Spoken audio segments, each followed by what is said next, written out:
Election commission versus Congress party వ్యవహారం రచ్చరచ్చ అవుతోంది.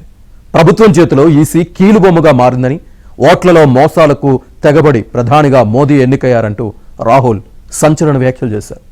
బీహార్లోనూ voter verification తీవ్ర వివాదాలకు దారితీస్తోంది. ఏకంగా 65 లక్షల ఓట్లను తీసేశారంటూ ఆరోపణలు వెల్లువెత్తుతున్నాయి. తన ఓటు సైతం గల్లంతైందని తేజస్వి యాదవ్ ఆరోపించారు. ఇందులో ఏది నిజం? అసలు ఏం జరుగుతోంది? వ్యవహారం ఈసీ వర్సెస్ విపక్షాలన్నట్లు ఎందుకు తయారైంది?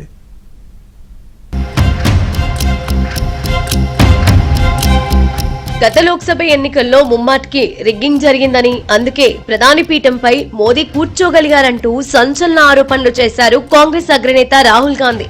ఎలక్షన్ కమిషన్ దీనికి సహకరించిందని, తమ దగ్గర తిరుగులేని రుజువులున్నాయని చెప్పుకొచ్చారు. కేవలం 15 సీట్లతోనే మోదీ ప్రధానమంత్రి అయ్యారని చెప్పుకొచ్చారు. ఆ 15 సీట్లు లేకుండా అధికారం దక్కేదే కాదన్నారు రాహుల్. దేశంలో ఎన్నికల వ్యవస్థ చచ్చిపోయిందని, ఈసీ అసలు ఉనికిలోనే లేదన్నారు. ఇది నిజమని చెప్పేందుకు తన వద్ద 100 రుజువులున్నాయని చెప్పారు Rahul.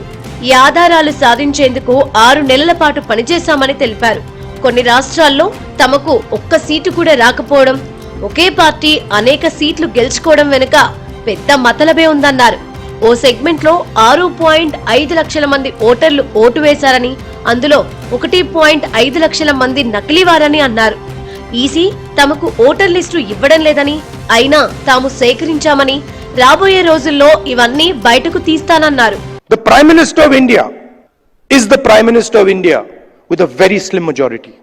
If 10-15 seats were rigged, and we suspect actually the number is much closer to 70, 80, 100. If 15 seats were rigged, he would not be the Prime Minister of India. And we are going to prove to you in the coming few days. We are going to prove to you without any doubt in the coming few days how a Lok Sabha election can be rigged and was rigged. Gujarat ఎన్నికలపై తనకిప్పటికీ అనుమానాలున్నాయన్నారు రాహుల్ గాంధీ. 2014 నుంచే అనుమానం ఉందన్నారు. అప్పట్లో రాజస్థాన్, మధ్యప్రదేశ్, గుజరాత్లలో కాంగ్రెస్ పార్టీకి ఒక్క seat కూడా రాలేకపోవడం తనకు ఆశ్చర్యం కలిగించిందన్నారు రాహుల్. తాము ఏది మాట్లాడినా రుజువులు, ఆధారాలు అడుగుతున్నారని, ఇప్పుడు తన దగ్గర అణుబాంబుల్లాంటి ఆధారాలున్నాయని చెప్పారు. మహారాష్ట్ర లోక్సభ ఎన్నికల్లో గెలిచిన తమ కూటమి ఆ తర్వాత 4 నెలల తర్వాత జరిగిన అసెంబ్లీ ఎన్నికల్లో ఎందుకు తుడిచిపెట్టుకుపోయిందని ప్రశ్నించారు. లోక్సభ, అసెంబ్లీ ఎన్నికలకు మధ్య 1 కోటి మంది కొత్త ఓటర్లు ఎలా పుట్టుకొచ్చారంటూ ఈసీని ప్రశ్నించారు. కొత్తగా ఎన్రోల్ అయిన సెగ్మెంట్లలో బీజేపీ గెలుస్తుంది, ఇది ఖచ్చితంగా మోసమేనన్నారు రాహుల్.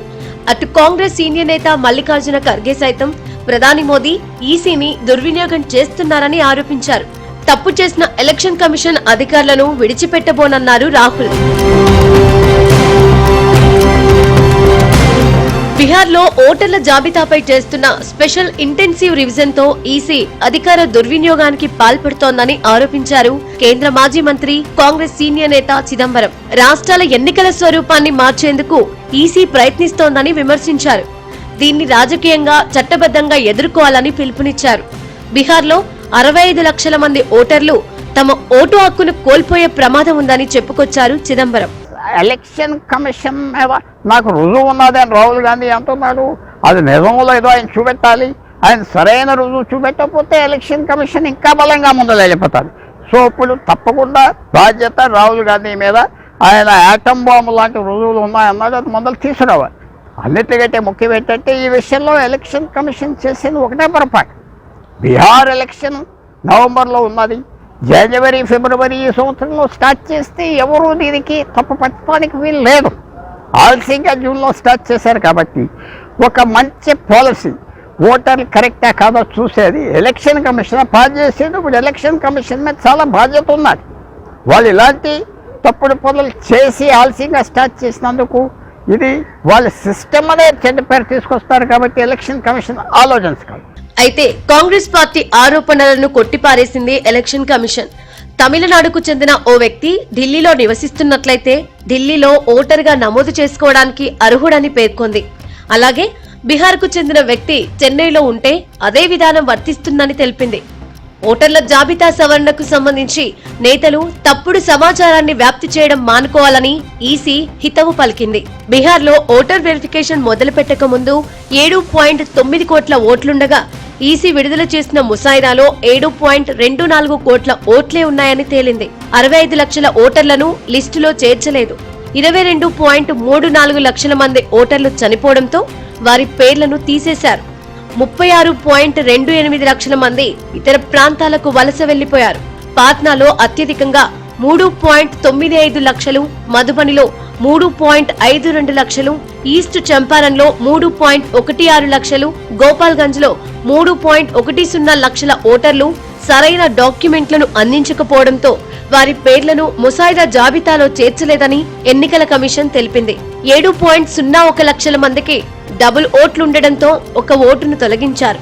తమపై తప్పుడు ప్రచారం చేయొద్దని కోరుతోంది ఎలక్షన్ కమిషన్. ఎక్కడున్న దొంగ ఓటర్లు తీయకపోతే చాలా కష్టం. అస్సాం, బెంగాల్, బీహార్లో కొన్ని పార్ట్స్, ఉత్తరప్రదేశ్లో లక్షల మంది వచ్చేసి చేరి అక్కడ ఓటర్లుగా జాయిన్ అయిపోయి రాజకీయాల్ని మార్చేస్తారు అనేది అది కరెక్టే కదా చూడాలి. దాదాపు 1983 నుంచి 90 వరకు పెద్ద స్టేషన్ అసెంబ్లీ ఈ విషయం మీద జరిగింది. అయితే ఎన్నికల కమిషన్ పారదర్శకంగా, స్వాతంత్ర్యంగా పనిచేయాలని పలు రాజకీయ పార్టీలు కోరుతున్నాయి.